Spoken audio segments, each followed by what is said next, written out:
Good afternoon and good morning to those who are joining from the US. I am Sylvia Palagi, a program officer at the Open Society Early Childhood Program. Apologies that we are starting with a slight delay, and please know that we might run just a little bit over the scheduled time. I really hope that everyone is in good health. This event is very special for us because we are closing a decade-long collaboration.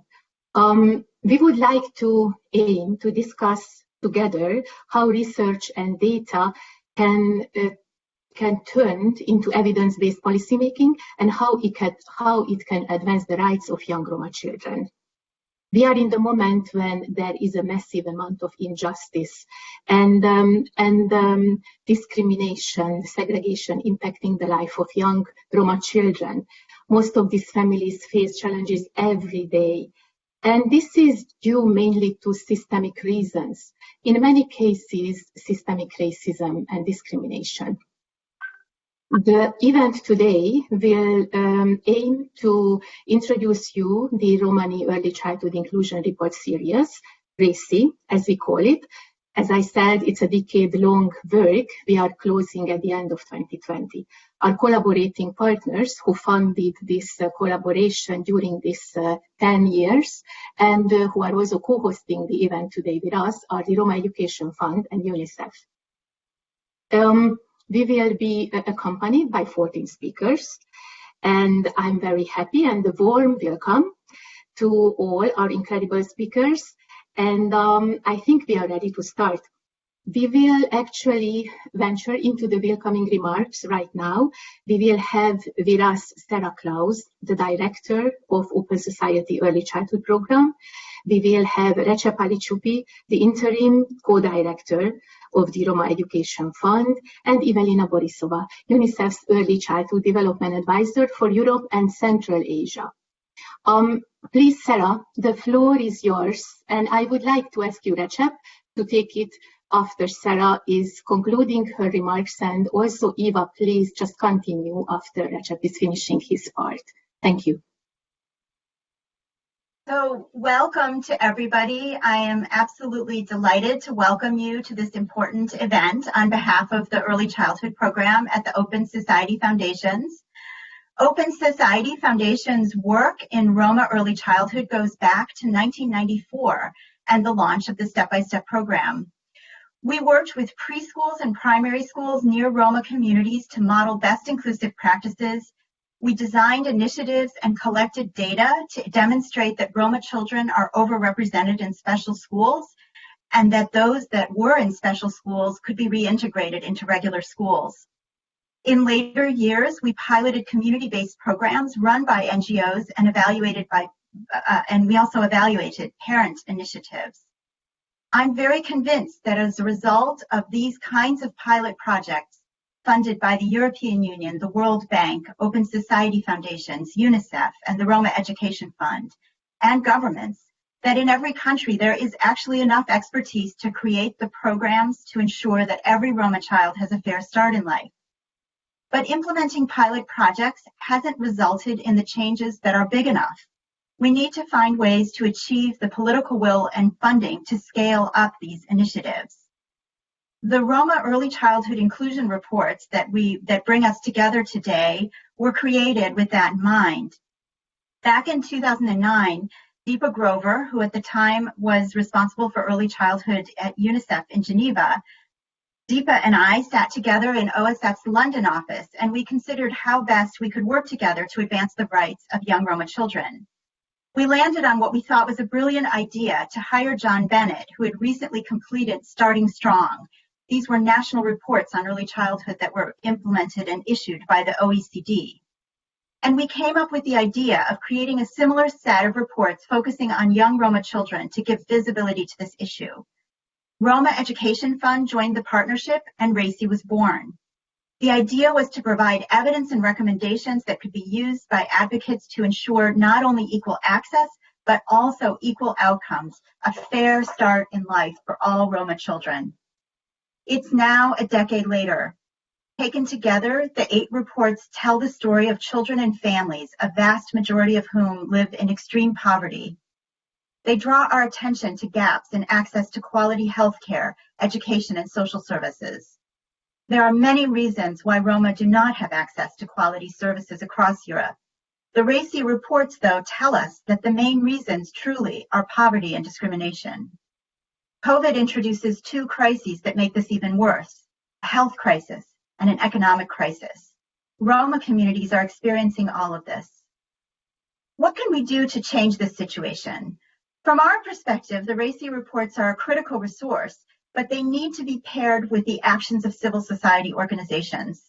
In recent years, we have been supporting the Roma Early Years networks based at ISA and in 11 countries.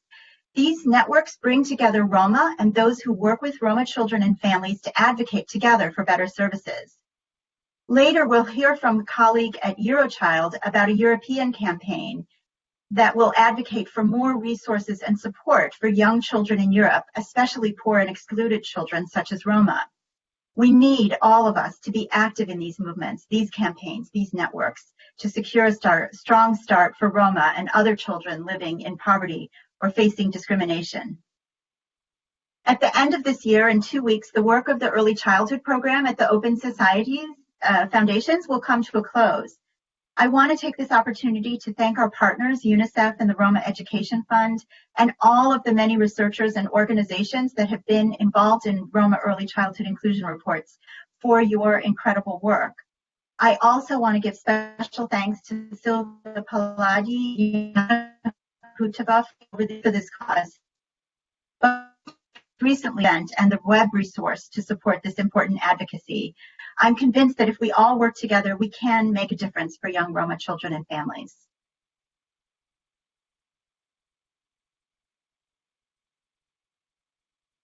Over to you, Recep. Thank you, Sarah. Dear RECI partners and participants of the event, on behalf of Roma Education Fund, it's a pleasure to welcome you to this event. In the recent 2 years experience at Roma Education Fund, I have realized the importance of the 10-year RECI partnership. There are many key takeaways and lessons learned. REF is an international organization with a network of national and local NGOs, showcases the necessity and ability of civil society to collect information and community experiences in order to develop evidence-based reporting and advocacy. The evidence and reports have been critical in establishing dialogue with national stakeholders and policymakers. Further, the knowledge gained from projects supported by REF and other partners was critical in gathering evidence for scaling up interventions and government adoption. For instance, the RECI reports complemented Roma Education Fund's toy library network, where 58 libraries in 10 countries have been established, with many of them being either hosted, supported, and adopted by the local municipality. The partnership has created a synergy where our organization has influenced early childhood education and care reforms through its experience and network. At the same time, the reports contributed to the development of Roma Education Fund's parenting and other early childhood programs, with the goal of filling in the institutional gaps. Early childhood education and parenting is a continued priority for the Roma Education Fund. Through a European-funded project titled Regional Action for Roma Education, we have developed a parenting handbook and facilitator's guide that is being used throughout our grantee network. Further, we are planning to expand our toy library network, where families can not only gain access to educational toys which stimulate child development, but gain other types of support through parenting clubs and providing space and environment to build attachment between the parent and child. Additionally, Roma Education Fund is committed to supporting enrollment in quality kindergartens, as well as activities that establish kindergartens as multicultural environments that supports, not exclude, Roma parents and children. In closing, I would like to emphasize that Roma Education Fund is continuing our leadership to safeguard Romani children's future. While the RECI project is ending, we encourage international, national, and local partnerships to continue the work on implementation and advocacy. I wish you a productive discussion and looking forward to our next cooperation on a new challenge, as until now RECI was. Thank you. Thank you very much. Evelina, it's over to you. I hope you will be able to come in. I hope so too. I hope you can hear me. It took me a bit of time to connect. I can see you're smiling, Sylvia, so wonderful. It's really a pleasure to be a part of this event, and I also would like to start by thanking everyone, especially our partners, the Open Society Foundations, the Roma Education Fund, Step by Step Association, and so many local NGOs and partners who worked alongside in amazing partnership for the last decade, if not more, on this very important issue. And I think it's thanks to this collaboration and partnerships, as others have pointed out, that we can say that we have moved at least one, maybe even two steps forward in securing the rights and the best start in life for young Roma children and families. I think for us, for UNICEF, and I speak on behalf of UNICEF, this agenda is really central, and it's truly at the heart of our mission to support equity, to support inclusion, and to make sure that the most marginalized children and families truly do get the best start in life, because we know that really is critical to achieve the broader goals of societies that countries and governments have set forward. And I think over the last decade, UNICEF has participated actively, especially in countries where we have program presence, in consultations, in research, in developing the research reports, but also in supporting governments with really thinking through Roma integration strategies and plans, and really alongside amazing advocates, local advocates to work in this area. And I think, as others have pointed out already, we've seen a tremendous momentum and progress in this space, which is so needed and so important. But also, I think many of us see how much more remains to be done to really maximize the results and to build on the momentum that's already been created. And if I may, I will just speak about three quick things that, from our perspective, from UNICEF's side, we really want to commit ourselves to working on, and also invite others as a part of this event to speak about as well. The first one is, of course, the continued advocacy and partnership that's required, and the collaboration that's required to continue this work and to maximize its results, but more importantly, to move towards real action plans. I think the reports and the results that have come out of this work are so impressive and clearly outline both the gaps in services as well as the opportunities for all of us, and especially governments, to step up and put forward very concrete action plans behind policies. And I think we all know that those action plans need to also be very comprehensive and need to involve Roma populations themselves to make sure that they truly serve their needs. So we're looking forward to moving in that direction with many of you, and I know started this work, but truly important. The second point, and I think related to action plans, is really focusing our efforts on some of the governance and accountability aspects with respect to ensuring the rights of young Roma children and families. It goes hand in hand with plans, but we can't underscore the importance of having accountability mechanisms for this, including measures of progress and measures against the goals that hopefully are being set nationally thanks to these reports and the advocacy work that has taken place so far. And the third and also very important and related point is one about data and measurement. And I think something that really struck me as I was thinking about this event is the fact that we actually still don't have reliable estimates for even the number of young Roma children in Europe that are currently affected by so many different vulnerabilities and challenges.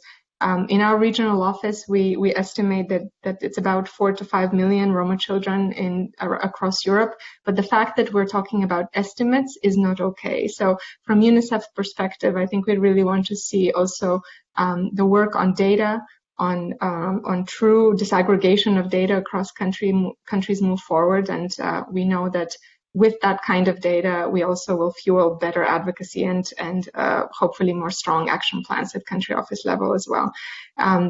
I think I just want to thank everyone again and really look forward to a productive session and to taking some of the action points that come out of this event forward across the region and across the countries where UNICEF works. Thank you. Thank you very much. Thank you for this great start. It was very strong.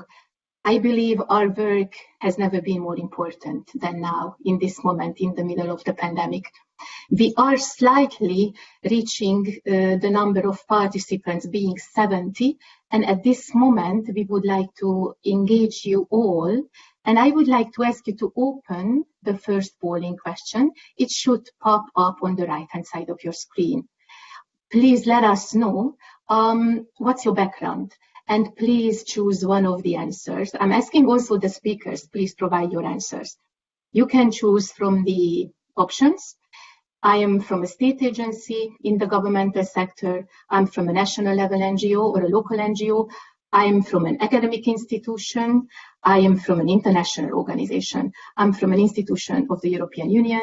I'm from a philanthropic organization. I'm an activist. I'm working for research, for a research-focused organization or others. So it would be great to see that you guys are clicking on one of the listed options. And I hope I will see soon the answers. I guess we will need to wait here for a few seconds for the answers coming in.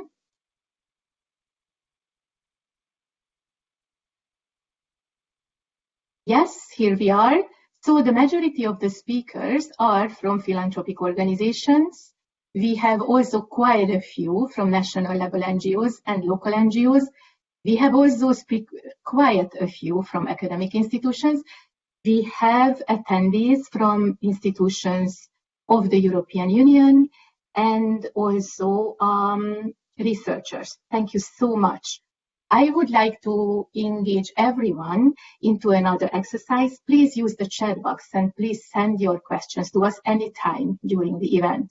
This is an interactive event. We will have 3 Q&As. We will have a few more pollings, and we would like to contribute to a conversation. So all the speakers will stay. And during the first Q&A, you can address questions to Sarah, Evelina, Recep, respectively from OSF, REF, OSF, UNICEF, and REF. And then we will have 2 more speakers who are joining for the first Q&A.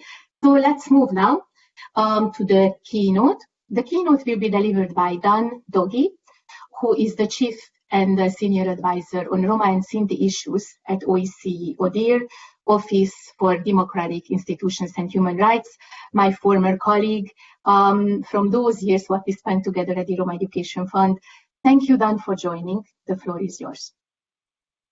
Thank you very much, Sylvia, for your kind invitation, and to Jana for all the support and preparation for my attendance. Thank you for giving me the opportunity of addressing you and all the others who are part of this wonderful RECI initiative. I will try to fit my intervention within the given time, so without further ado, I will just proceed to read the thoughts that I put together on this occasion.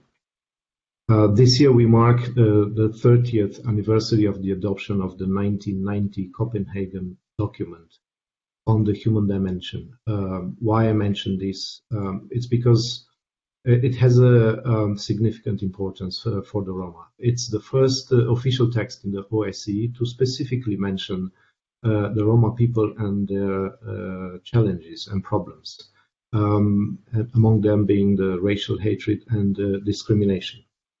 Progressively in OSCE, the commitments were strengthened, and 13 years later, after the Copenhagen document, participating states have adopted the OSCE Action Plan on improving the situation of Roma and Sinti. And it was built centrally on the goal of eradicating racism and discrimination against them. Chapter 5 of this action plan is fully dedicated to improving access to education. 3 other ministerial council decisions focusing on Roma in OSCE were adopted in 2008, 2009, and 2013. The one in 2008 reiterates many of the commitments of the OSCE Action Plan and has a special emphasis on access of Roma and Sinti children to early education, which is very relevant for today's discussion. Every 5 years since the adoption of the action plan, the ODIHR has issued a status report, which looked into the progress made by participating states in implementing the provisions of the action plan and of these MC decisions. It was a good occasion to highlight good practices and good policy developments, as well as to underline the continuing challenges and recommend follow-up action. After 3 decades since the adoption of this 1990 Copenhagen document and 18 years since the adoption of the action plan, and despite a number of noteworthy international policy developments and frameworks with a focus on Roma, the situation of Roma and Sinti is far from being improved. And this is clearly illustrated by findings of most of the landmark international reports that were produced and published in the past 15 years. Among them, those of the OSCE, of the Council of Europe, of the European Commission, and various UN bodies. I will only mention some more recent assessment by the EU Fundamental Rights Agency and findings of their report indicating that only 53% of Roma children living in the 9 member states covered by the Fundamental Rights Agency EU MIDIS 2 survey, children aged between 4 years and the starting age of compulsory education were actually in early education. That is in no way close to the targeted policies of EU, and that was also one of the points that was mentioned in the evaluation of the previous EU framework with regard to national Roma inclusion strategies. Concerning school segregation, the share of Roma attending classes where all classmates are Roma has increased with 50% on average, from 10% in 2011 to 15% in 2016. To speak a little bit about the pandemic, the education, as we all know it, because of the crisis, has moved online. Most of the pupils have adapted quickly to this home learning environment in most of the countries. However, this is not the situation with the Roma and Sinti children. In fact, this development has excluded tens of thousands of Roma students from educational processes due to lacking the minimum requirements, such as adequate space for education, lacking technical means such as computers, laptops, or tablets, as well as lacking proper access to internet. All these aspects are obviously most disturbing and unacceptable. And it shows again how wide and deep the gap is between the Roma children and the majority population, and how much the racially motivated exclusion has contributed to this divide between the world of Roma and the world of the mainstream population. Two worlds separated and wide distance between them. Today we celebrate the work of RECI and of many initiatives supporting throughout the last decade tens of Roma communities and literally thousands of Roma children. Such support including building parenting skills, awareness raising and community mobilization, learning and development, and we've learned of the toy libraries, for instance. provision of healthcare, tutoring, and school support. Furthermore, there was material support actually provided to Roma parents in order to be able to support the participation of their children in the educational process, be able to assist them with homeworks, for instance, and increase the likelihood for a successful transition from one education level to another. In all these initiatives, a special ingredient was constituted by the partnership of international organizations with the Roma organizations, with the community itself, as well as with the local school and local administration. You will hear today a great deal of inspiring stories and factual evidence of real progress that was achieved locally, reflected in educational success, made possible only by the convergence of a strong will, of motivation, of knowledge, of skills, and ultimately of financial resources, and above all, a lot of care for the well-being of Roma children. As wonderful as these initiatives and stories are, and also necessary and worthy for being taken up by the states, we witness, unfortunately, that only to a limited extent such good practices are actually being adopted by states and made their own. We continue to witness how the dire situation of Roma children and their needs to equally benefit of this important right to education is overwhelmingly taken care of by international organizations and civil society, and much less directly by the states. We praise this support very much and advocate for its continuation. However, after more than a decade of piloting these many successful initiatives and good practices, it is about time for the national governments to take real action and assume fully ownership and their international commitments and human rights standards obligations, and adopt the proven initiatives and transform them into public policies which are funded by state budget. It is only through such a genuine and responsible approach that the right to education of Roma and Sinti children will be addressed in a sustainable manner and will produce the needed impact so that the new generations will not be found in the same predicament as we witness today. International organizations definitely play an important role together with civil society in supporting such initiatives, but their role is never to substitute the obligation of governments who have a duty to tend and care to the rights and the needs of their citizens.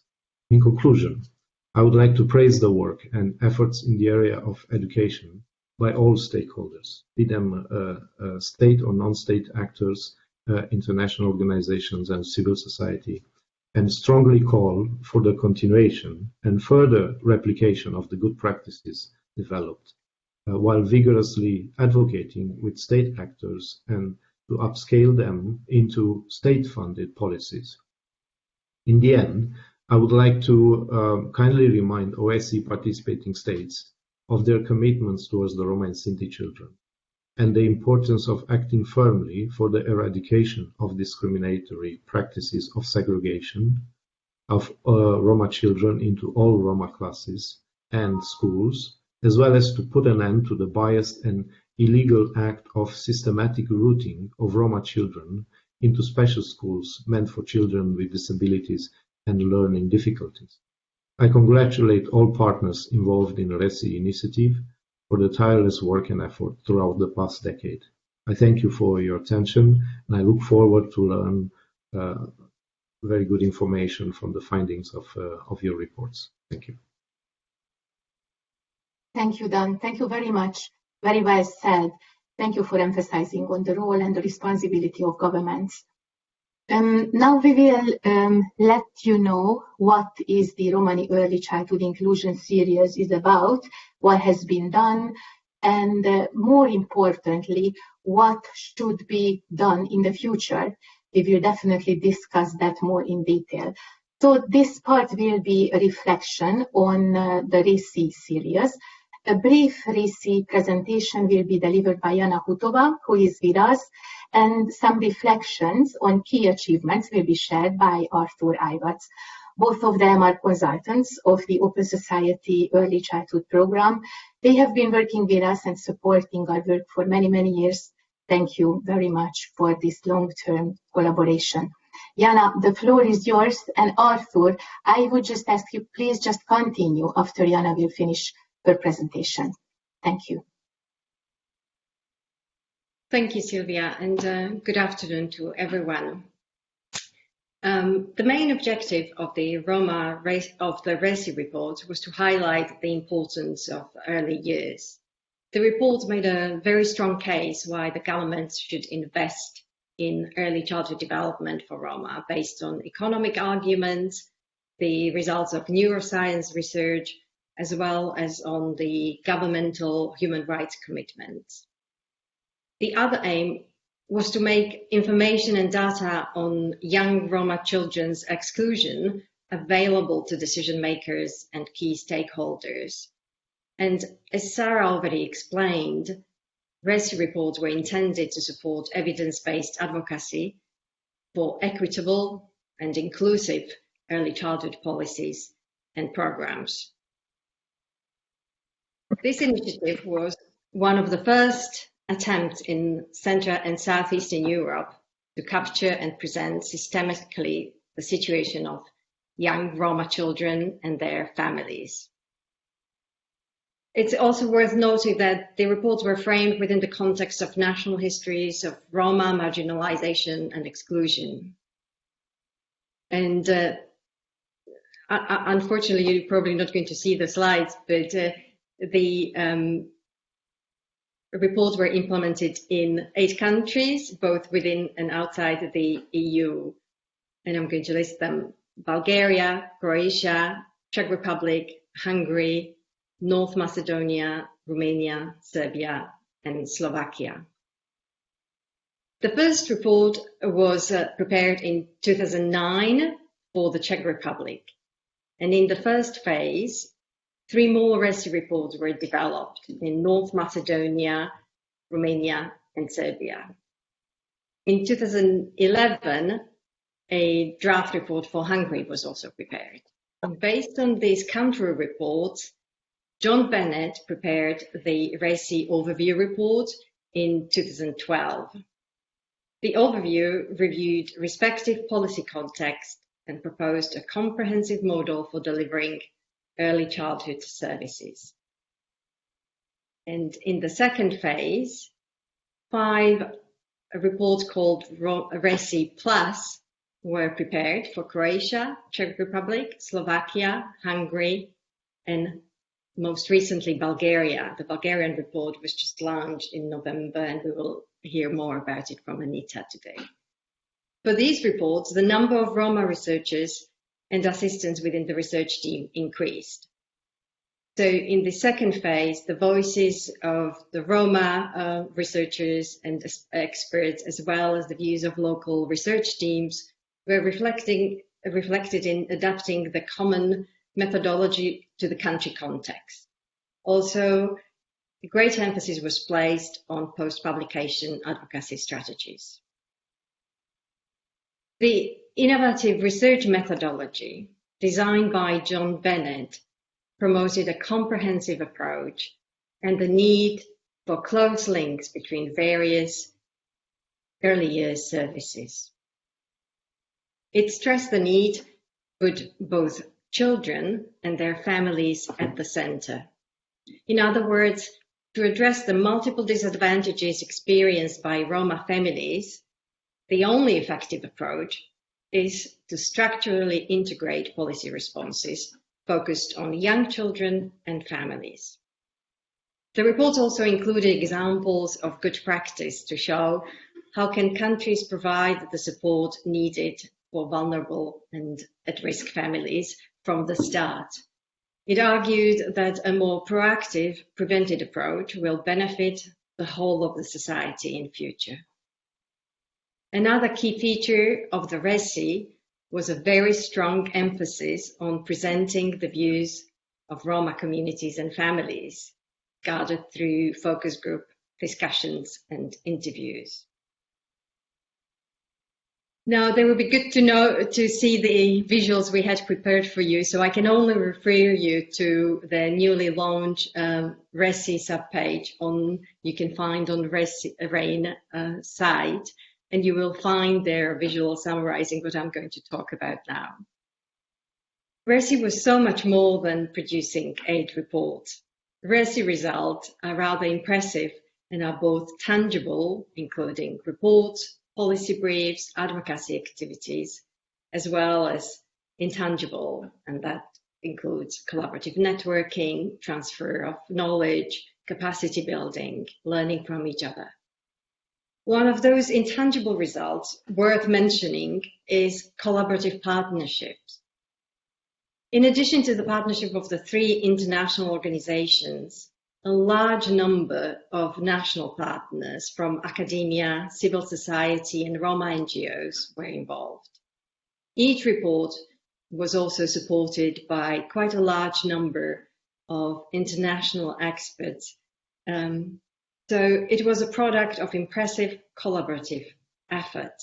And I think that's quite unusual in terms of how reports are being produced. In each country, national consultation were held with invited key representatives of ministries of health, education, social welfare, academics, as well as members of the civil society organizations. And these national consultations were crucial for developing the key recommendations that were included in the report. You will hear later my colleagues Anita and Zorita talking about this more in detail, how it worked in their own countries. As for the challenges, producing a RECI report was not always a smooth ride. Developing each report was a complex and a long process, so there were some bumps on the road, including initial misunderstandings about the concepts. There were challenges with accessing the updated and most recent data from different sectors. There were several rounds of writing and rewriting the draft reports, a lot of struggles with translation to and from English to ensure that both language versions are equally of high standard and high quality. There were sometimes conflicting perspectives among various partners that need to be resolved, occasionally even passionate and heated discussions among those involved, and sometimes there was even no end result, so no publication. The last point is, I would like to mention one more challenge, is that the impact of the report and the advocacy effort was very much affected by the time and the country context when the report was produced and launched. And I believe we shall hear more about this point during the course of this event. Thank you very much for your attention. And just again to refer to you that we will provide a link to the RECI page. We are very proud to have now as a legacy to this project, and you will find all the visuals there as well. Thank you. Arthur, back to you. Okay. Hello? Can you hear me? Yes, it works very well, Arthur. Yes. Okay, excellent. Well, hello, everybody. I have to start by saying that I was privileged to work for nearly 10 years on the RECI program. And that was a most rewarding opportunity, not least to meet so many wonderful people who have been mentioned already, including colleagues in the sponsoring agencies and our partnerships, and also the many Roma families and children that we met during that period. And I'd like to give them my lasting thanks to everybody. It's my pleasant responsibility to briefly tell you today about some of the key achievements of the RECI program. Time only allows, unfortunately, for me to choose a few, which is really quite frustrating since so much more was achieved by the successful international collaboration for over a decade.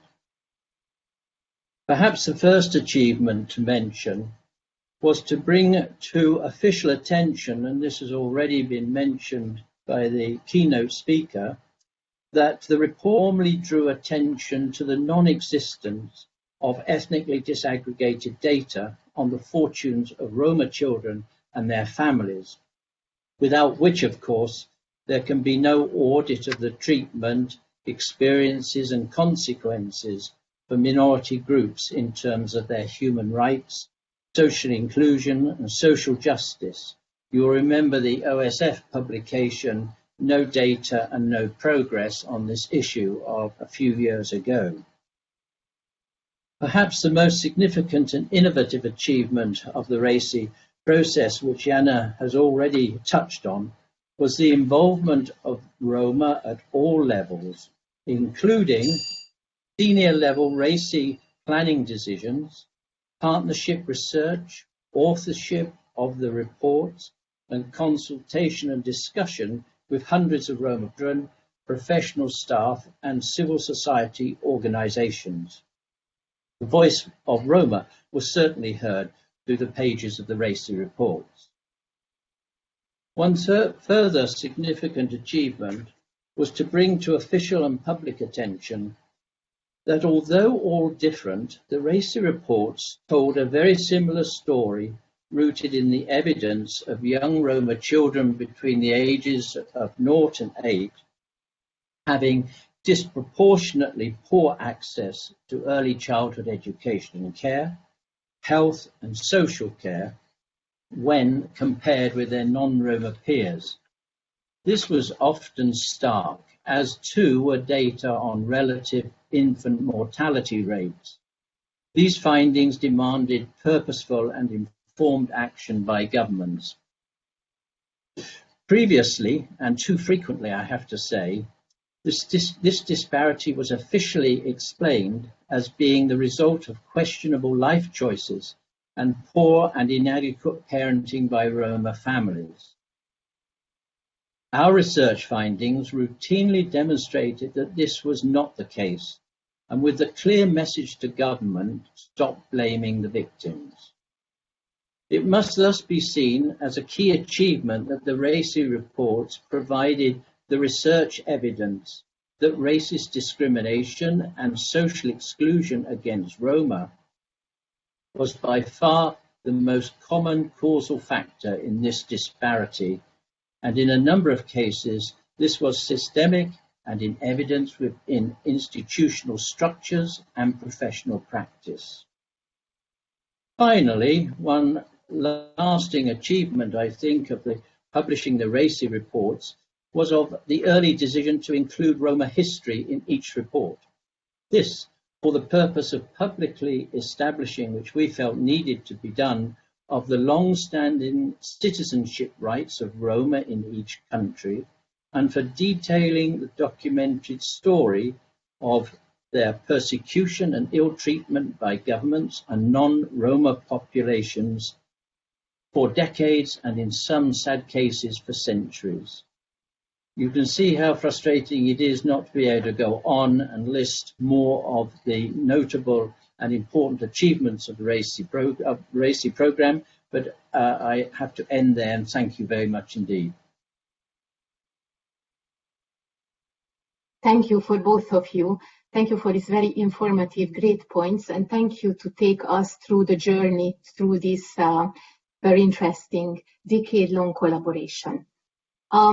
Now we will move to concrete countries, and we will actually have the opportunity to talk to Anita Jones, Program Manager from the Open Society Institute Sofia Foundation, and we have with us Zorica Trikic, a Senior Program Manager from the International Step by Step Association. Both Anita and Zorica were very deeply involved in the preparation of different reports.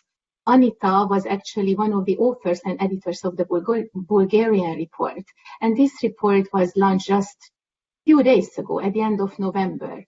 Zorica, you were involved as an author in the preparation of the Serbian report 8 years ago, back in 2012.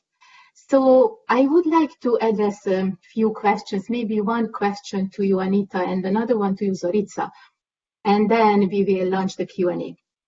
Anita, the RECI Bulgaria report was actually prepared before the pandemic, and it was finalized during the pandemic. The launch was very well attended. I was there with many of other colleagues. Ministers joined, ambassadors, governmental stakeholders, NGOs, and we felt that there is a momentum in Bulgaria in favor of ECD. Could you briefly tell us about the RECI Bulgaria report and also how the existing window of opportunity can make it really timely and important for the country and for young Roma children? Sylvia, and good afternoon to all the participants and to my fellow colleagues who have big input on the Bulgarian report. I will use some old school visuals. I don't know whether you can see the report and this wonderful, wonderful yes, we baby. Can. Yes, well, yeah. This is the Bulgarian report, but in English. We are currently working on the Bulgarian version, which is a very, very big challenge, but we insist on making it good, because I believe that although last in the series, the Bulgarian report comes at a very timely moment, as Bulgaria will have to work towards so many goals now, the goals of the EU Roma strategic framework for equality and inclusion and participation, the EU framework for quality of early childhood education and care. Bulgaria is about to update the strategy for Roma integration, and most of all, what I consider is the most important process and the policy agenda in the moment in terms of early childhood is the development of early childhood development strategy for Bulgaria. This is the first time ever, and it is a very controversial issue for our society. There are differences in the way people and groups of society view this process, and I think the report will be very, very important to provide data and evidence that this strategy is very needed, and also that we need to invest in these children, the Roma children, who in many cases continue to be invisible in the process of policy making. So what I really hope for our report is to bring them to light and to the focus of the policy makers. And despite we have finalized now the report, I think this is where our work will really start, because there are lots of Roma activists, colleagues from the NGO sectors, lots of colleagues in the public institutions that are involved with this process, and I really hope that they can use the findings of the report and to make real change. Fortunately, we have concluded our field work before the pandemic in Bulgaria and the first lockdown in March. This was a very good luck that we had, because we had direct observations in 6 Roma neighborhoods, conducting interviews with 360 households with Roma children. And if it was during the pandemic, it wouldn't have been possible at all, because unfortunately, and this is the situation in 21st century Europe, some of our Roma neighborhoods were closed during the pandemic. A lot of children were left out of the education process, as Dan Dogi from the OSCE pointed out very correctly, and this is the case of Bulgaria as well. A lot of parents of young Roma children are unemployed at the moment and have difficulties to earn the bread for their households. So we won't have data which will reflect the impact of the pandemic on the Roma children, but I think it is obvious that it highlighted a lot the discrepancies and the higher risk the Roma children face the risk of poverty and exclusion and lack of access to quality education and healthcare and social care. Thank you. Thank you very much, Anita. It's great to see you. And now let's move to Zorica. Zorica, you collaborated with John Bennett. John Bennett, who is not with us, unfortunately, he had a vision about RECI, and he designed a very powerful and very innovative methodology. Zorica, if you look back in time, could you tell us some insights? Could you share? Could you offer some magic, knowledge? Oh, I'm not sure I can offer magic. I can just offer a little bit of hope for all of us. And thank you, Silvia, for mentioning John, because I wanted to start by appreciating two people who are not with us and who really contributed to RECI report and RECI report in Serbia. That's John Bennett, of course, who was a dreamer, a visionary, and somebody who really had power to mobilize people around dreams for the children. And the other person is my dear friend and colleague, Nadia Kocic from REF, a Roma activist, and she really contributed a lot, and she had energy and power to mobilize Roma community and bring them closer to this report. So if I reflect on the past, first I want all of you to think about the time. It's like 2010, 11, 12. So some really big things happened when we started to develop RECI report. That was a serious attempt to use data to illustrate systemic oppression. I'm just a little bit tougher than my colleagues. So it was shocking even for us who were involved in the field for so many years to see data. And that was maybe the first time that we started to talk about systemic racism against Roma, and we had data to prove it. The second thing is that it was a really pioneering effort to put young Roma children in the spotlight.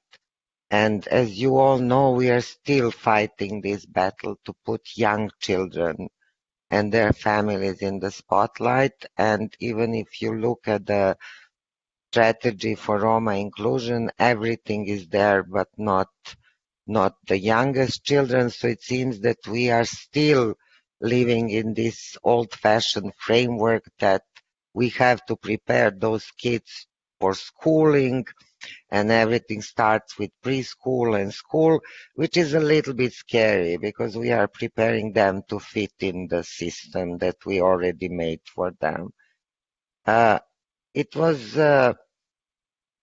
really breakthrough with having three huge agencies working together: REF, UNICEF, and OSF. And maybe today doesn't look so important, but at that time it was really something huge. And that gave us, that gave to report and to us who were working on report this kind of, people were treating us with more respect and they were listening to us more because we had big players behind us. And I think it was also a very important, that was very relevant for mobilizing academia and others that you already mentioned, Jana and Silvia. But I can also tell you that it can be very challenging because bringing together, now I had to choose the time from international organization, but I would always choose that I'm activist. So we had a lot of joint learning among us and challenging our own biases and the ways how we were understanding what is position of Roma children and what should be changed. This was again a very serious attempt, and thanks to John Bennett, this kind of systemic and comprehensive approach, looking the whole picture and just like acknowledging that if you want to tackle a problem, you have to look at the whole picture. You cannot improve health and just forget about education and the other parts. And also what you mentioned, different voices and voices of Roma, that gave more visibility, although Serbia always had a very strong Roma NGO sector, but this gave them even more visibility. But I can also tell you that we had a lot of, but I believe in dialogue and in challenging each other. And as Michelle Vanderbroek is saying, I'm always afraid when we all agree. So we had a lot of disagreements because some of the Roma leaders were questioning why one more research? Why do we need another research? We know everything. Let's do something. So what we learned is that I heard it recently. We cannot expect people to conform with our comfort. So our research has to be followed up with some actions. People have to see the change is coming. And it's similar with timing. We were thinking at that time in Serbia that it's a perfect timing because that was decade of Roma inclusion. Serbia was doing well. There was a lot of data, but that made our government say, but we are already doing well. Why should we do something more? So I think it's always about the balance. It's always, but I'm in general very grateful, and I think that when we look at RECI report, we really have to keep this historical perspective. Yeah, thank you. What was situation when we were starting? Yes, I'm finished. Thank you so much. You have a lot to say and a lot to share. It would be good to... I will mute myself. Don't yet, but stay with us because we are starting the first Q&A. So I would just encourage everyone who is with us to submit your questions. On the right-hand side, there is the Q&A function. You can just open it and send it to us. And now I'm inviting everyone who is with us, Sarah, Eva, also Recep, Dan, and Anita, and you, Zorica. I'm now reading the first question. It's for Evelina Borisova. And the question is the following. Are there dangers involved in data collection with Roma? How do you prevent profiling of marginalized communities such as Roma? Eva, it's to you. I hope you are with us and you can address this question. That's a great question. Thanks a lot. I think there's always the balance with data collection and disaggregation, how we disaggregate and with what purpose. But I think at UNICEF, we strongly believe that without proper disaggregation of data, it's very hard to target interventions and support appropriately to the families and children that might need a little bit more support than others. So I think for me, the question is, yes, possibly there are dangers, but I think the benefits of data disaggregation and specificities in how we present data presents a lot more benefits. There's a lot more pros than cons in this, and I think it's very much about the utilization of the data and being very careful and cognizant about how that's presented, with what purpose, and how it links to programming and supports. I think in most of the countries where we have been able to do, for example, the multiple indicator cluster survey, which is a national survey, and we have been able to disaggregate data by vulnerable communities. And for us at UNICEF, and I think for many others, Roma children and families are really just one aspect of vulnerabilities that we're looking at. And I think the more we're able to present and understand multiple layers of vulnerability that families and children are facing in different countries, the more we're also able to strengthen our approach with and our policies and supporting governments in making sure the relevant programs are being taken up to scale and also funded. So for me, yes, it's a valid question, but I believe it's really about the responsible use and advocacy that needs to take place with that kind of data. That's more important than fearing that type of data collection, because really without evidence, and again on multiple levels of vulnerabilities, it's really hard to imagine that we could be effective in making sure that systems and services are actually serving the most vulnerable families and children who are often outside of those systems.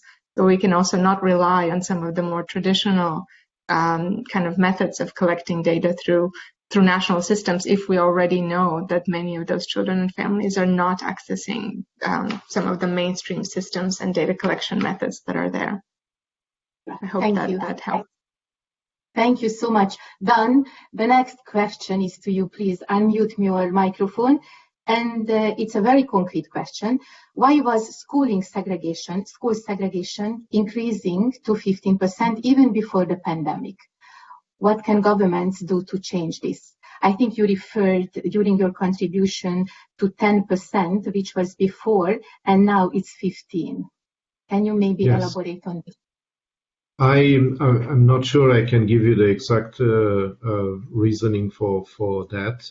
That's a finding of the Fundamental Rights Agency report and assessment, and it's part of this 2018 report of theirs on focusing on anti-Gypsyism and how this phenomenon is constituting an obstacle for the social inclusion. That is an increase that sometimes is generated because of this constant policy of forced evictions or a practice of pushing Roma from cities to the margins of the cities, and that has been seen even in my hometown in Cluj-Napoca, where dozens of Roma families that were living in a district suddenly, 10 years ago, 17th of December, by the way, they were forcibly evicted and they were moved near the dump hall of the city. So we see every year situations of forced eviction and without adequate provision of alternate accommodation. So many of these families, they are forced to improvise all sorts of settlements, normally marginally, where there is no legal status. It's informal settlements. There are no proper connections to infrastructure. Without having a registered address and proper residence, it's also difficult to register and enroll a child to the neighborhood school, and schools are rejecting them, saying we are only following the laws, and sometimes the laws are of such nature that people found or put in such vulnerability, they don't have solutions, and sometimes local authorities are improvising all sorts of initiatives to keep those children somehow educated.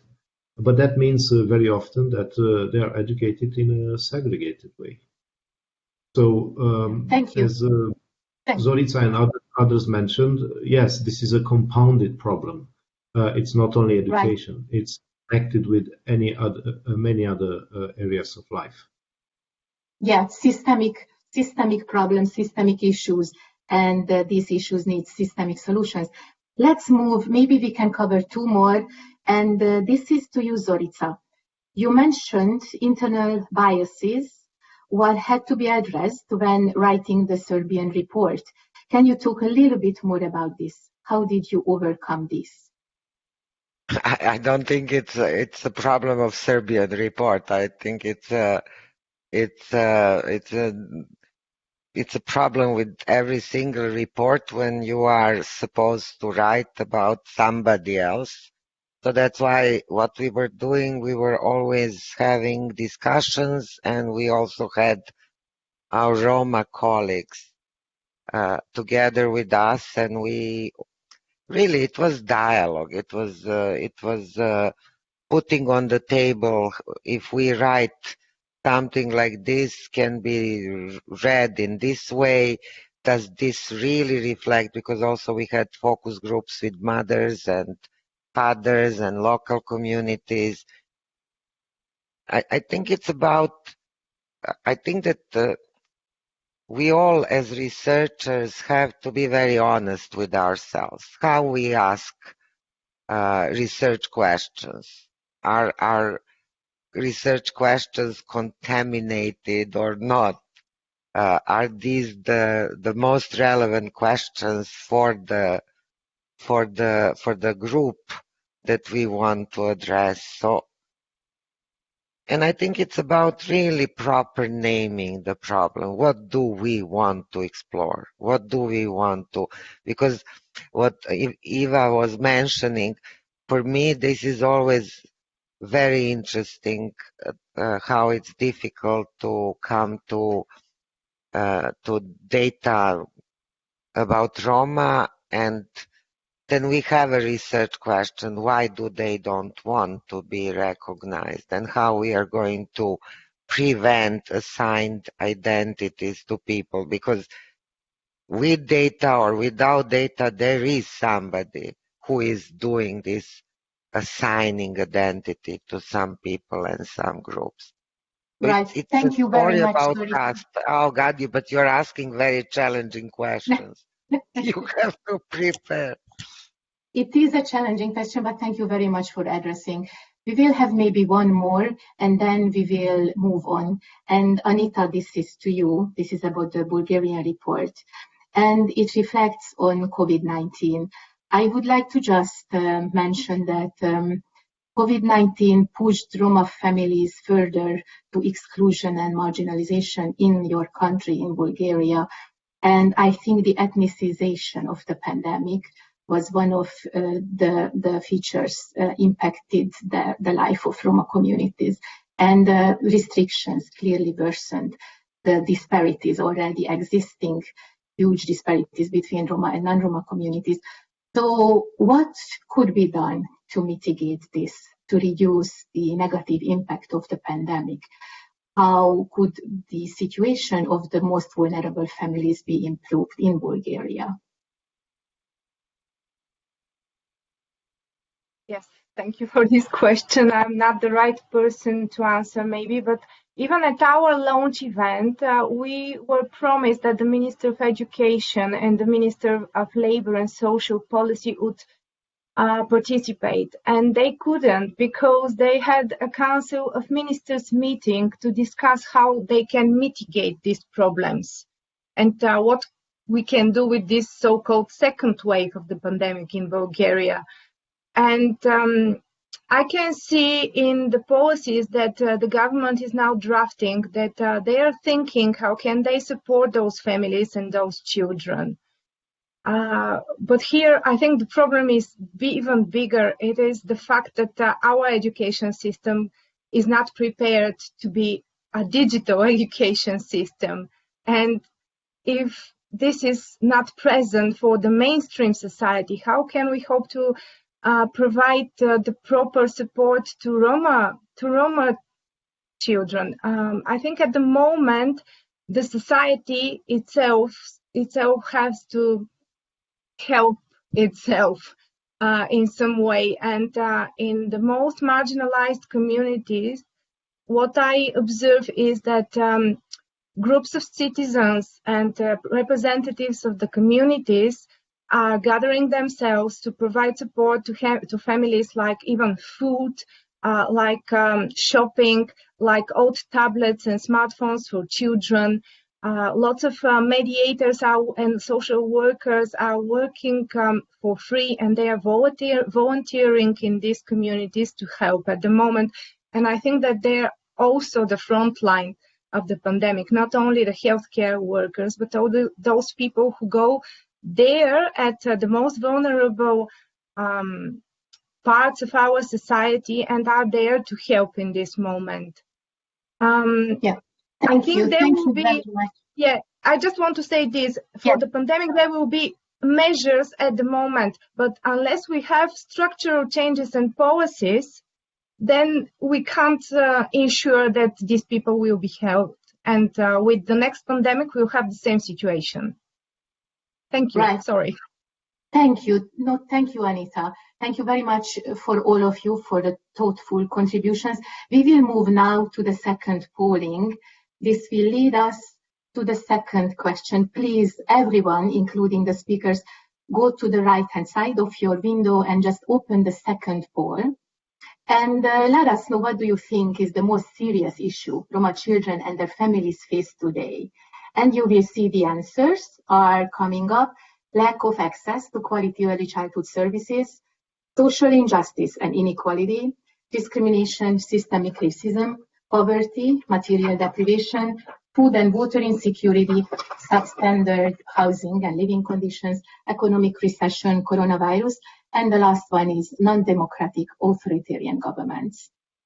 So please click on those you believe are impacting the life of young Roma children and click on vote. It's at the bottom, so I will see what's coming up. We will wait here a few more seconds for the answers. Just click in the boxes as you think, and the answers are coming in. So 56% discrimination, systemic racism, and then we have 17% poverty, material deprivation, and we have 11% lack of access to quality EC, and also social injustice and inequality.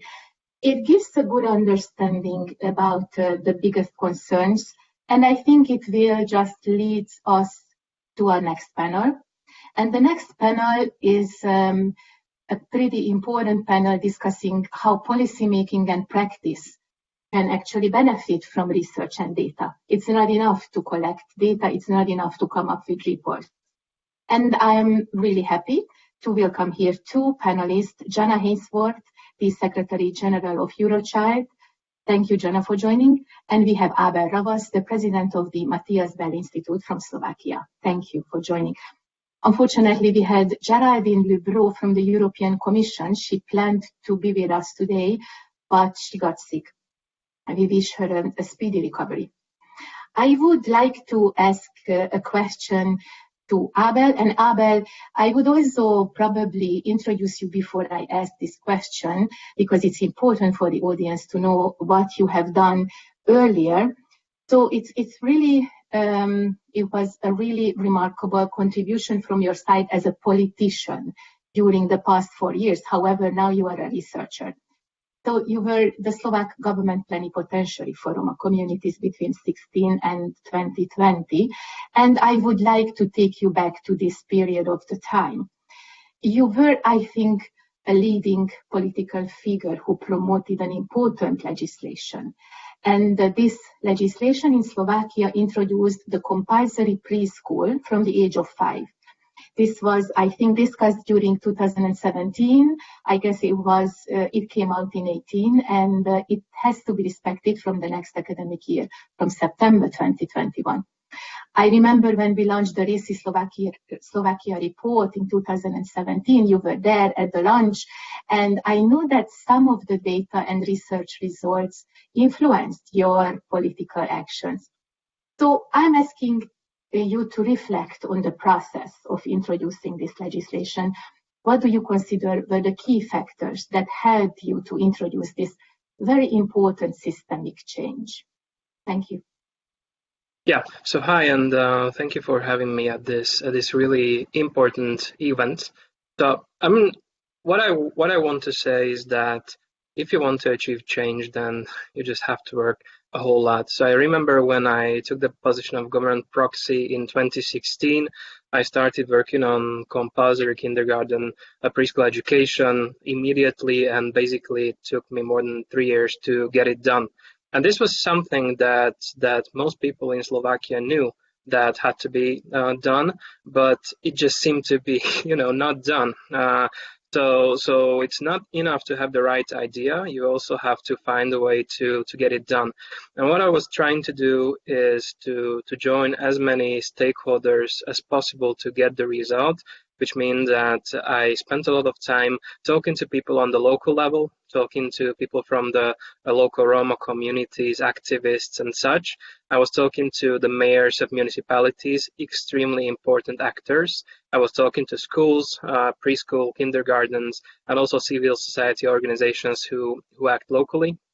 I tried to address the issue of the importance of municipalities through talking to the Mayors Association. It's a very important organization in Slovakia, which has great influence on policymaking. I talked to various preschool associations. I talked to the ministries, mostly to the Ministry of Education, but also to the Ministry of Labor, the Ministry of Interior. I talked to the coalition political parties, to the Prime Minister, and then to the Parliament, and then to the public discussion procedure. And you just have to connect all these actors. I mean, everyone wants to have their say.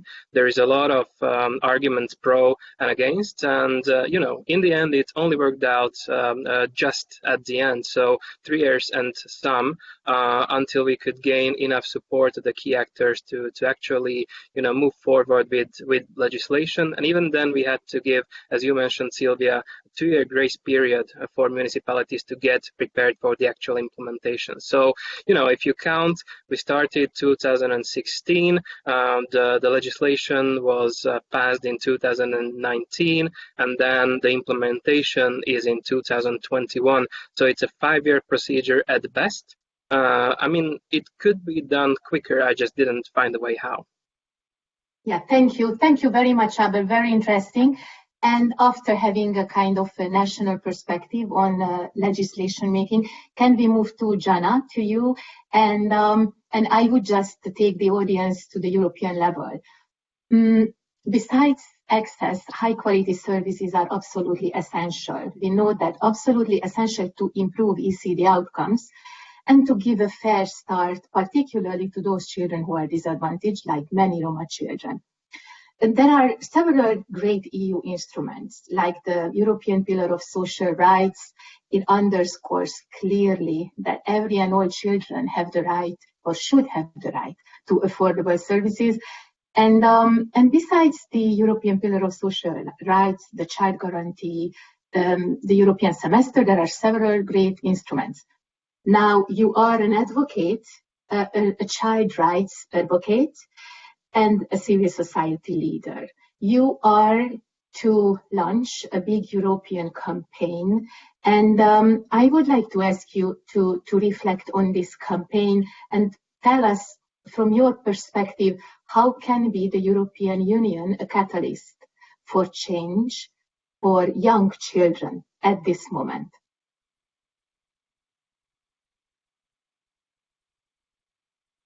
Thank you for the question, Sylvia, and I'm very happy to be with you this afternoon. So for me, the key question, which has been a red thread throughout this afternoon's discussion, is change. So we are all here today with a vision of improving outcomes for Roma young children and their families, and by doing so, ensuring that public policy and public spending goes towards ensuring those necessary services and policies that support vulnerable children and families. And the question here is, well, what's the European Union's role? And I've been working in Brussels and around the European Union for a very long time.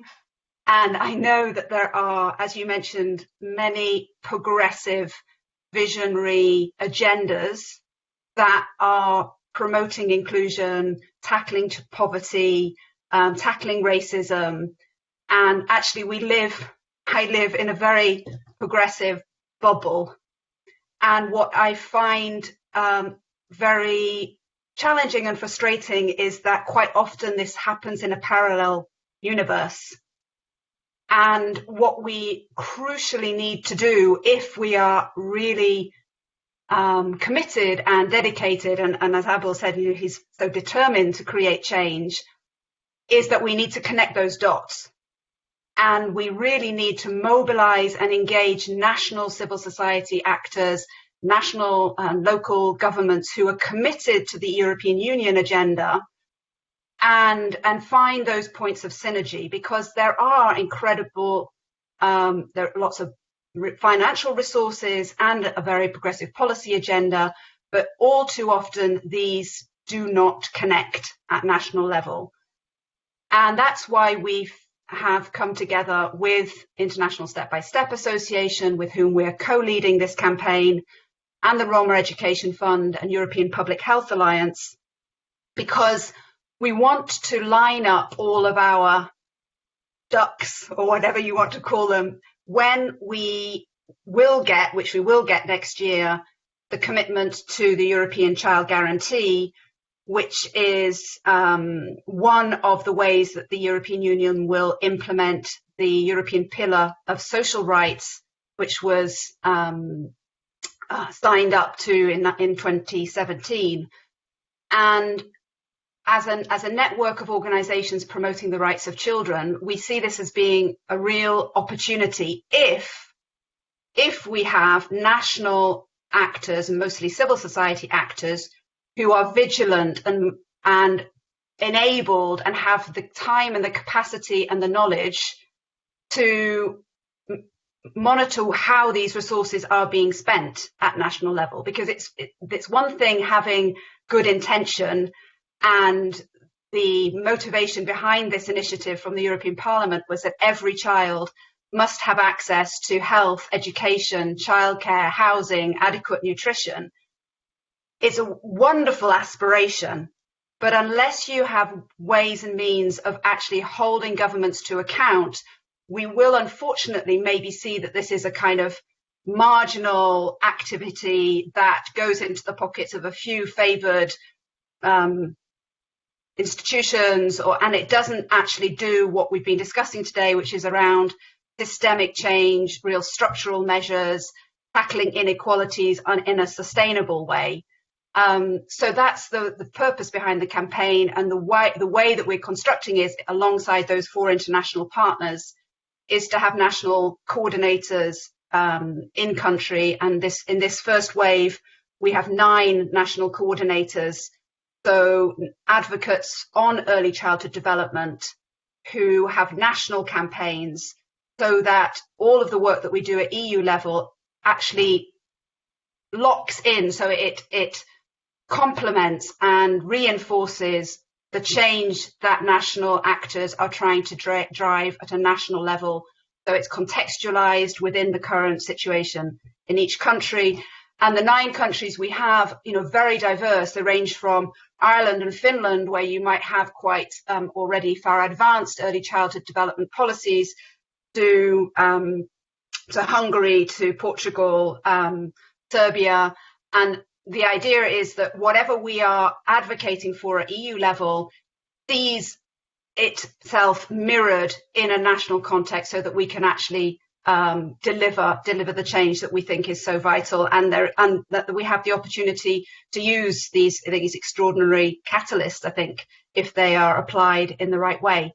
So we're launching the campaign next Tuesday at 1:30, 1 hour, very short introduction from the 4 international partners, and a brief insight to the 9 national coordinators.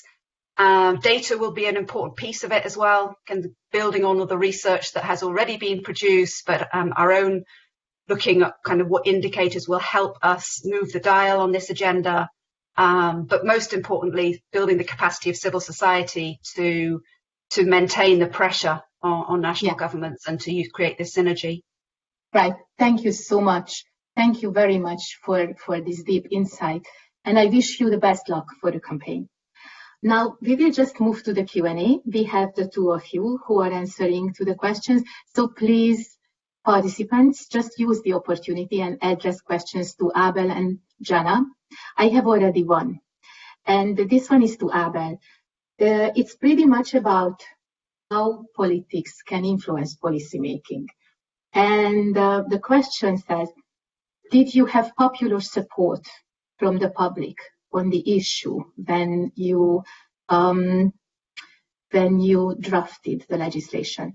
Do you think the 2021 law will change attitudes of the public towards Roma?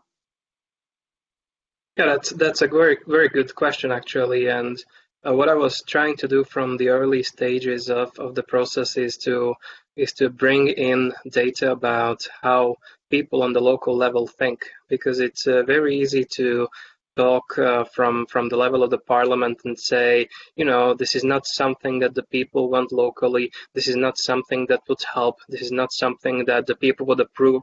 But then you go into the regions, then you go to talk to the people in the municipalities, in the Roma communities, and then it's quite obvious that actually people did want this intervention to happen.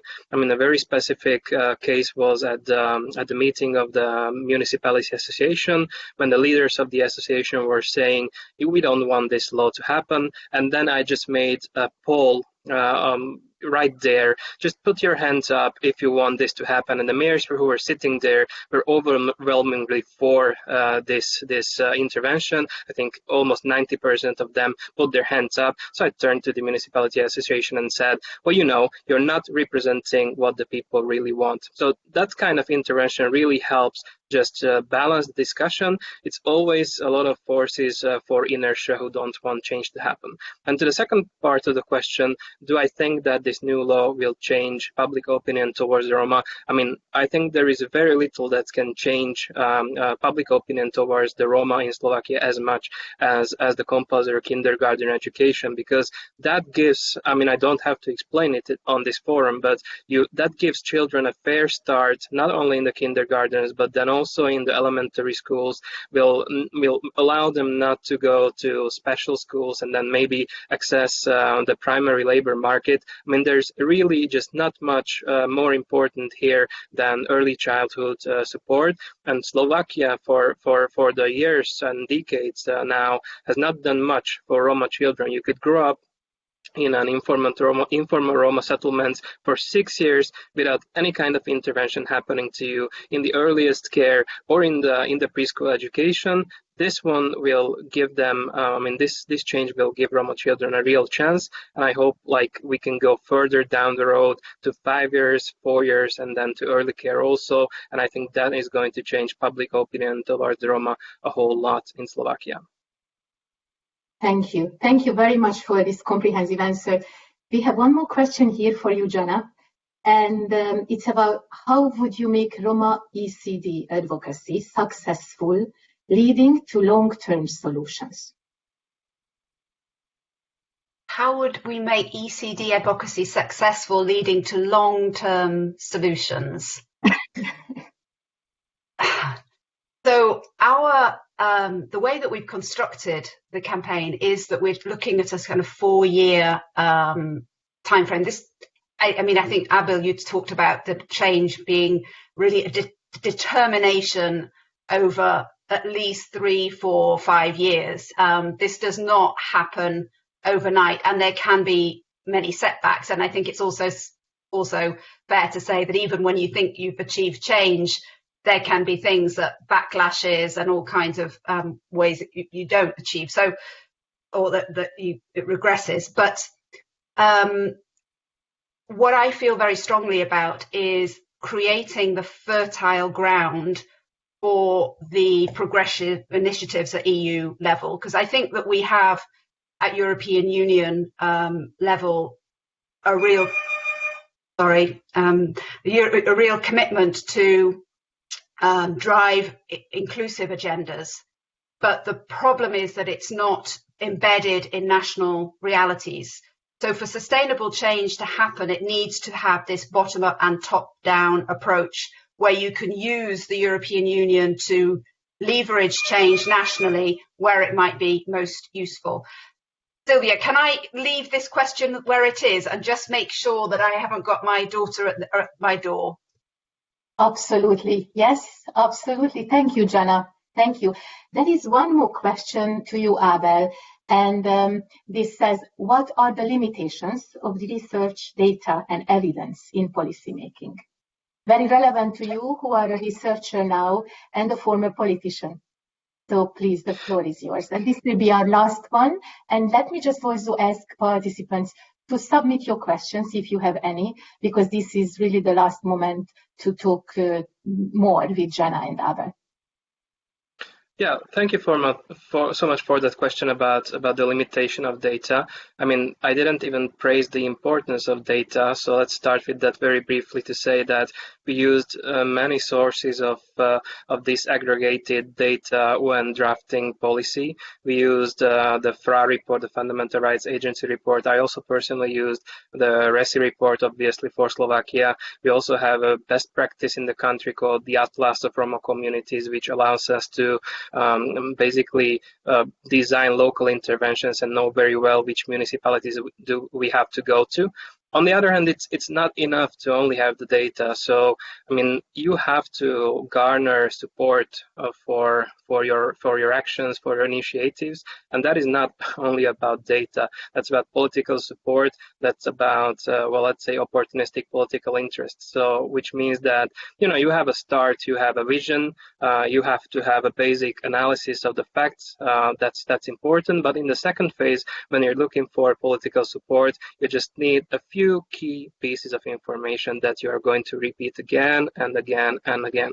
I was repeating the fact that according to the FRA report, only every third Roma kid goes to preschool education hundreds of times to different policymakers because that's what worked for them. And then you have to just argue for an intervention that this will work, this is interesting, maybe this will be even popular, some combination. And then in the implementation phase of the issue, you will have to return to the data. So when you're trying to, find the solutions to the specifics, to the small problems, then you need the good data, the good policy data, good policy ideas again. So I think you need some data at the start to have the right idea.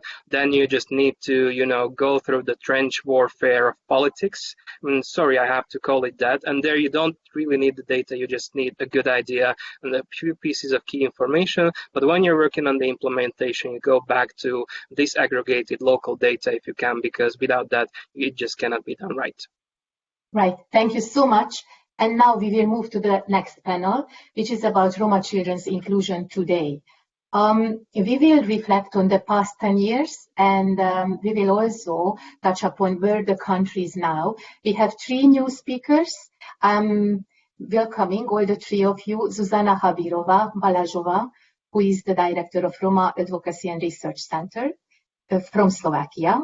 We have someone, Ramiza from Macedonia, Ramiza Sakip, advisor on education from the municipality of Shutorizari from Skopje, the capital city. And we have Lucy Pleshkova from Czech Republic. Lucy is the program manager at the Open Society Foundation's Prague. So let's discuss more what's going on now. And I would actually ask you, Susanna, you are pretty much in the dark. I hope we will be able to see you. So I would ask you, Susanna, just to reflect on how segregation, non-accessible primary education, low quality, non-accessible primary education can actually impact the life chances of young Roma children. And I'm referring to the case when there is a, let's say, compulsory preschool education, as Abel explained that it is compulsory from September 2021. And there is a very good transition from preschool to primary. But in the primary level, the quality is low, the teachers are unmotivated, the curricula is reduced, and the service will not reach the goal, and the learning outcomes will be impacted. So I would ask you, Zuzana, to help with us here. The Ministry of Slovakia recently announced that there is a new action plan to be prepared, and this action plan about inclusive education will definitely address the issue of segregation in education. It's a huge issue in Slovakia. So could you tell us more about it, and particularly how Roma NGOs used research and data to advocate for ending segregation in your country? Thank you very much. I hope I'm more visible now. It's becoming more dark, so I hope you will see me better. Yes, the road to stop segregation is long, but every step we do in the right direction is extremely important. And as Abel mentioned, one of the steps was the adoption of the law on compulsory preschool education for all 5-year-old children. I think that it was very helpful that we also had data from RECI study, because there were several experts discussions, meetings on this topic, because we really wanted this law to be adopted for better education of Roma children. In my opinion, it was crucial that the law was also supported by non-profit Roma organization, activists, researchers, and experts, because there was this important political will. And our arguments has been and still are based on the data from qualitative or quantitative researches. And I can mention example when I made a research about secondary schools, open the topic of the segregation of Roma students in secondary education in Slovakia. And this question is one of that now the European Commission is asking of Czech Republic in infringement proceeding against Czech Republic for violation of the racial directive. So I think that also this zero action plan, how we are calling it, is or should be as a reaction of this infringement proceeding. And I strongly believe that our government now want to do something with this, and they will start really to stop segregation in each level of Roma education. Thank you very much, Susanna. Now we will move from Slovakia to the West Balkan, to Macedonia, and I'm inviting you, Ramiza, to join to the conversation. Ramiza, you work as an advisor on education in the capital city, in Skopje, in the municipality of Šutorizari. I would like to add, and I know maybe I can also mention that you are pretty passionate towards your work, and you truly believe in multicultural education. And I think it would be good to reflect on this belief. Could you tell us, based on your opinion, what kind of measures should be taken to promote interculturalism, and in particular Roma language and identity topics, to enable the system to provide an inclusive and multicultural education? And also please provide your arguments why you believe that it's so important. Thank you. Thank you very much, Sylvia, for your introduction.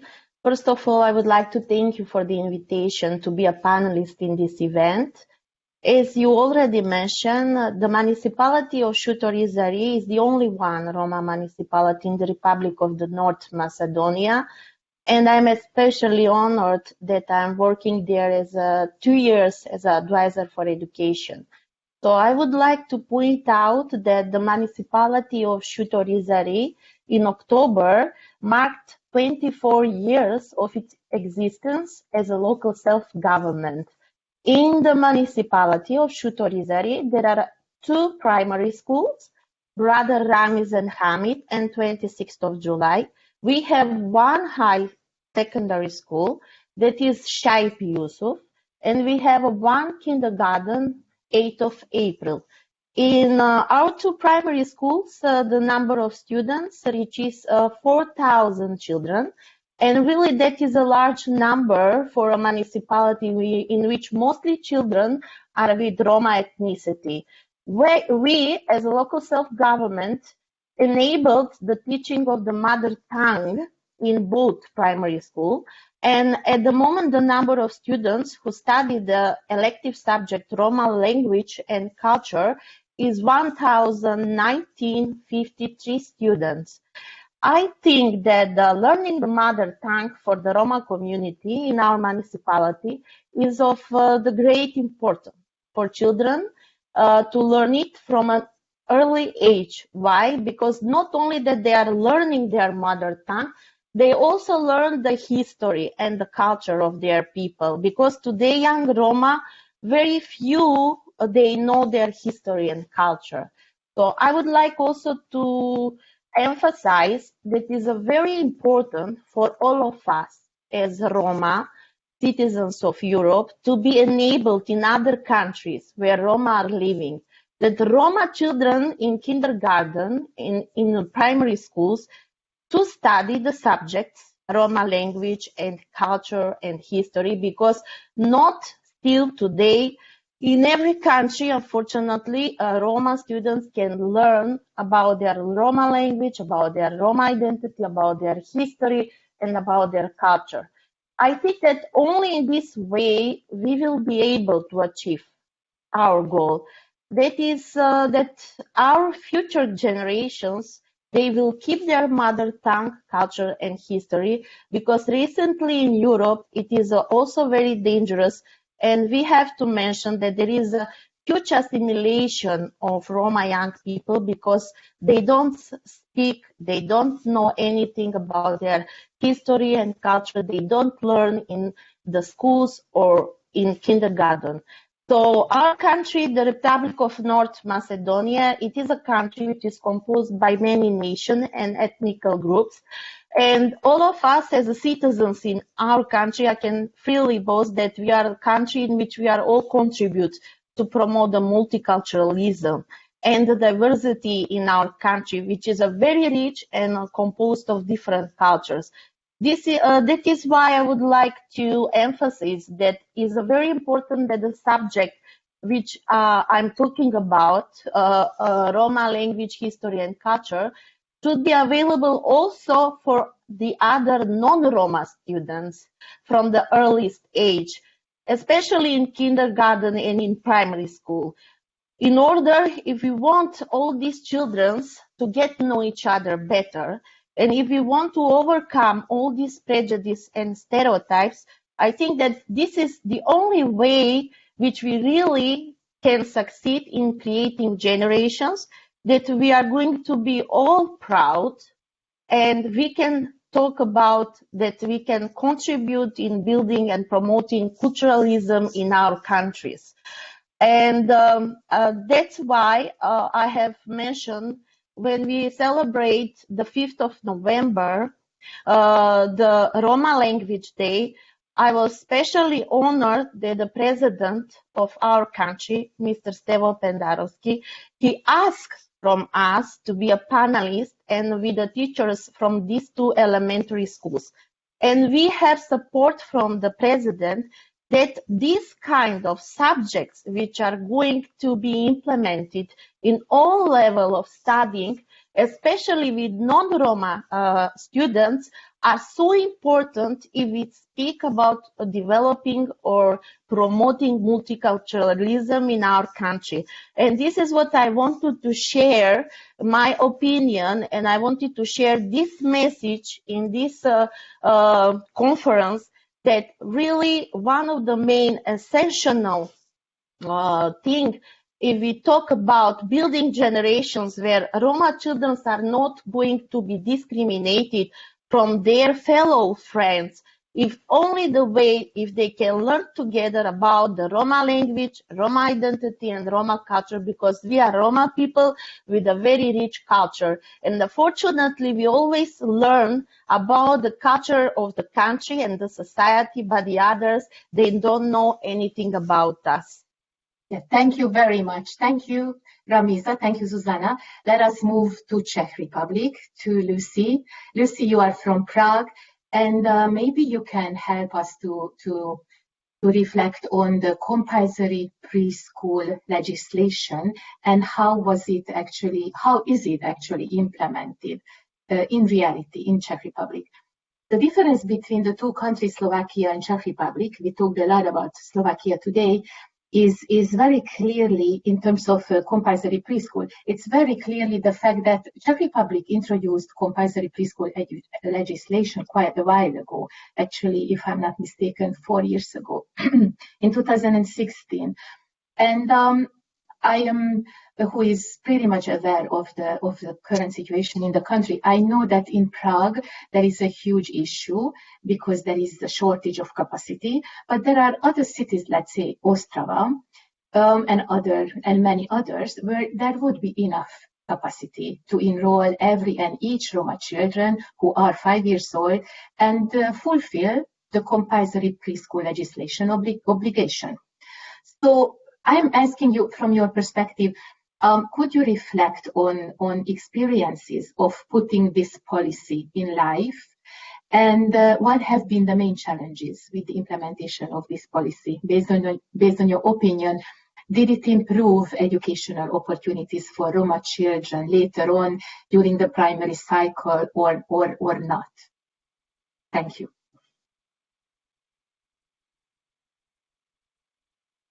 Lucy, you need to unmute yourself.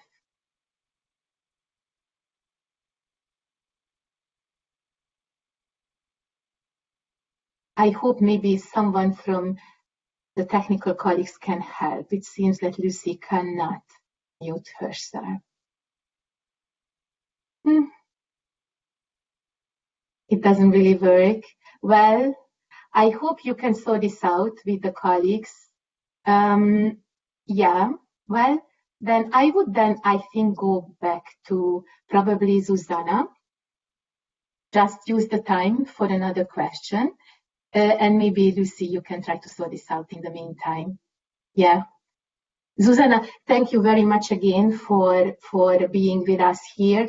I know that besides you, like your organization, EduRoma and others also collaborated and collected data on the COVID-19 impact, how COVID-19 impacted the life of young Roma children in Slovakia. Can you reflect on this? How did you collect at all data during the pandemic? And then how did you use the data? Thank you. Sylvia, yes, you are right. EduRoma and with the cooperation of activists in the fields, they were making field research about how the children and how Roma children are educated during the first wave of pandemic in the spring of this year. And the first results of the research pointed two groups of children, so-called online and offline children. The first group has material and technical possibilities for online education in their households, and the second offline group includes students who do not have such possibilities. One of the benefits for offline students was that the teachers became closer to the environment in which poor children are living, and their approach was more individualized and also provided space for a better understanding of the life situation of Roma children.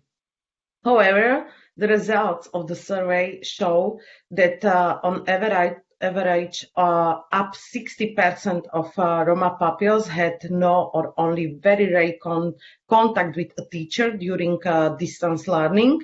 As many as 70% of pupils from Roma communities did not attend classes during the crisis.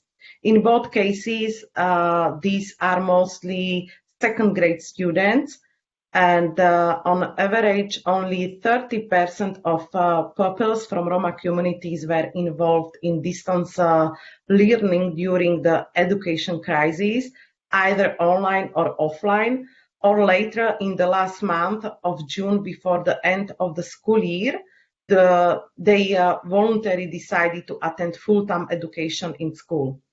The results of the survey, especially from Eastern Slovakia, show us that in some specific excluded communities, more than 90% of children did not participate in education during this first wave of pandemic crisis.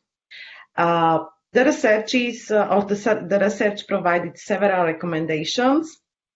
For example, teachers have proposed to abolish Monitor 5, which is made each year and in the next school year, and to provide funding for teaching assistants or staff in the school.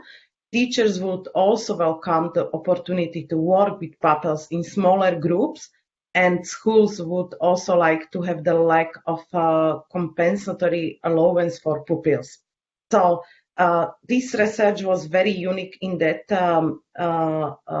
view that was bringing information directly from the field, and where this information were coming from the schools and from teachers, and as also the ministry organization, Ministry of Education, they have their research department. They also found out that about 30,000 children were not educated or were not involved into education during the first wave of pandemic. Yeah, thank you. Thank you, Susanna, very much. Let's see, Lucy, can you come in? Would you be able to share your thoughts? Wonderful. Yeah, can you hear me now? Yes, all good. Okay, perfect. Okay, so I don't know where was the trouble, but I'm very pleased to be here with you, and let me talk a bit about my experience, or our Czech experience, with implementing the compulsory preschool education for Roma children especially. What I would like to point out is the fact that data and analysis that we are talking about at today's event are important not only when advocating for legislation and policies, but also when implementing them and evaluating them. Because adopting a policy is one thing, but another thing is to see or to have an evidence about how effective it is. And this is where I see this mess in the Czech Republic when talking about educating Roma children or enrolling them into the preschool education. Because the official numbers here in the Czech Republic, or to be more accurate, the official qualitative estimates that are made by directors of kindergartens, are saying that almost all Roma children are enrolled into a compulsory preschool education. But so one can say, great, and the mission is completed, and let's go on. But we know that Roma children, or that we know that 3% of all 5-year-old children in the Czech Republic are not enrolled into kindergartens, and it's highly likely that many of them are the most vulnerable ones, and many of them are Roma. So I think that there are other questions that we have to pose, like are really all Roma children enrolled? And if so, do they really attend the kindergarten regularly? And again, if so, do they receive the good quality education? Do they really benefit from it? Is the setting of the kindergartens inclusive, and so on and so on? So I think that there are many questions we have to really examine the institute of the individual education that allows parents to educate their child at home if they want to, because it has been reported as misused by some of the kindergartens that don't want to educate Roma children. So this is another issue here in the Czech Republic. And also there about younger children, because the representation of Roma children younger than the age of 5 is significantly lower. So the Ministry of Education is awaiting the results of a study and analysis that they commissioned 2 years ago on the compulsory preschool education and its impact. But what we know based on our experiences from the field, that there are still many obstacles that prevent Roma children from attending regular preschool education, be it the financial ones or the need to have a permanent residence in the place where the child is attending kindergarten, which is complicated for many families that live in a low standard housing or that are moving frequently. But there are other obstacles, and much more often these are caused by the actors themselves, like the lack of support and understanding, or prejudices on the side of teachers, but also the lack of understanding why preschool education is important, and lack of trust on the side of parents. So after 3 years or 4 years with this legislation, we are still in a situation when civil society organizations are taking over the role of state institutions while providing safe environment and alternative education for Roma children. So this is where we are, and the lack of data is the crucial thing that I want to point out. Thank you. Thank you very much. Thank you for all the three of you for joining us. We would like to move now and engage our audience again for the last time to answer to a polling question. Can you please open the polls? The new poll is live. You can quickly open it, and please let us know, in your view, which policies are the most important to improve early childhood development services for Roma children. And it's a multiple choice again. You can choose several answers. The possible answers are: prepare adequate ECD legislation, design comprehensive multi-sectoral services, increase funding for ECD, address discrimination and systemic racism, collect relevant disaggregated data about ethnic minorities, boost the capacities of NGOs advocating for policy changes, support those families and children who are the most marginalized. Please do let us know what you think. And then we will try to use this information from you and include this into the overall concluding messages. And our overall concluding messages will be published on the RECI subpage, which was developed by us. We will show you pretty soon. We have here 31% says that the supporting those families and children who are the most marginalized would be the most important. We have also designed comprehensive multi-sectoral services, and people are also saying that discrimination, systemic racism have to be addressed. Then, we have a few votes on disaggregated data about ethnic minorities, including the Roma minority, is absolutely essential. Thank you so much. This will be taken into consideration because actually we are, as I said, published a subpage for the RECI series, and this will contain a report about this event and also the kind of conclusions, recommendations of the event. And we have here our esteemed colleague from the Roma Education Fund, Marco Pecak, who is a research officer at REF. Thank you, Marco, for joining us. Marco will have a very challenging role.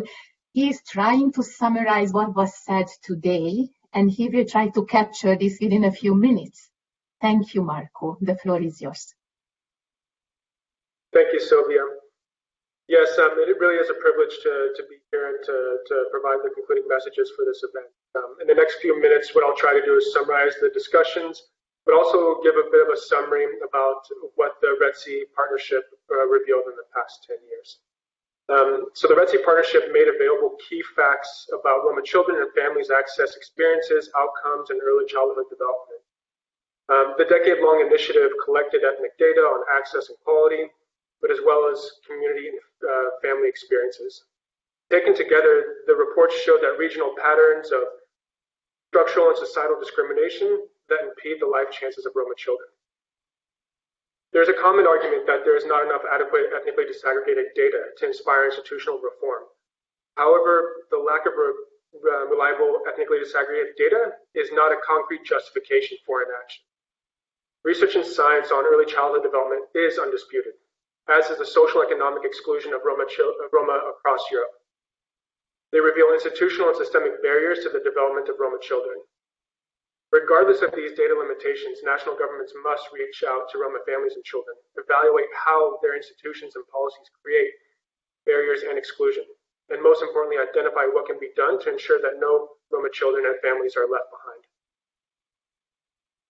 All the stakeholders have a part in ensuring this future. National governments must act quickly and with care. Discrimination against Roma families and children should be a pivotal and fundamental principle. It is critical for governments to understand the experiences of Roma children and families through institutional indicators as well as research. Additionally, they must evaluate the current services and policies to expose the gaps that lead to inequality in access and quality. They must develop comprehensive, inclusive national strategies built on an integrative approach across all sectors which interact with families and children, all the while ensuring the empowerment of parents and the participation of Roma within the reform process. National and local NGOs have the duty to uphold government's legal and social obligations in order to ensure there isn't exclusion in early childhood. They have intimate understanding of experiences of Roma families and children, which can assist in knowing their barriers, the systemic and institutional exclusion, and provide stakeholders with the ability to make sustainable reforms. Additionally, projects initiated and managed by national and local NGOs must be evaluated to provide support in building partnerships and possible expansions and adoptions by government. International and multinational organizations have influence in setting policy agendas and in building national capacities. They must take lead in leading demanding investment in early childhood development. It must be a top priority to promote an agenda and deploy resources to achieve early childhood development for Roma. They have the resources to both develop evidence-based policies and message the stories and narratives which portray the human impacts of unequal access and malfunctioning systems and policies. Researchers are critical in building credibility. Discrimination as well as social economic exclusion are commonly understood as being present and a factor in early access to education and care. However, reliable evidence is needed to persuade governments and stakeholders to act and start reforms.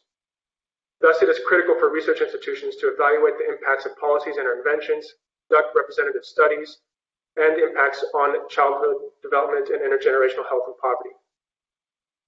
To conclude, the cross-cutting lessons the RECI project has uncovered are that discrimination and social economic exclusion are at the root of unequal access and quality. And what's important is, coupled with poorly designed early year policies and ineffective and inefficient institutions, this leads to children missing out on their full potential. This has repercussions across generations on health and development outcomes as well as poverty. If prosperity for Roma communities, the families, and their children is truly a priority for societies and the various stakeholders, then ensuring access to quality early childhood education and care is the most important and impactful goal. So with that, I just want to thank you and everyone for the participants and speakers, and I will hand it out now over to Sylvia to close the event. Thank you. Yeah. Thank you, Marco. Thank you very much for this comprehensive summary. And now I would like to take you to the REIN.eu website. This website was prepared just now. I hope we will be able to see this. Well, it seems that I cannot share the screen, or I give another try. Okay, here we go. I truly hope that everyone can see this.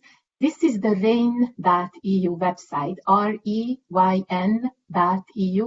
And here on the right-hand side, there is a RECI link. You can click on it and it takes you to the RECI subpage of the REIN website. REIN stands for Romani Early Years Network. Now here on this website, you can read about RECI. You can learn about the research methodology. You can really check the country reports. Here you can click on the countries on the map, or you can click on the names of the countries. And if you scroll down, you can find stories also about RECI. There are 2 more subsites down here. Well, this is the end of the event. I thank you very much for everyone who joined us. And I would like to just probably emphasize that I believe it was a very important event. I believe that you found it useful and meaningful. And thank you for joining. Have a very nice evening and good afternoon. Thank you.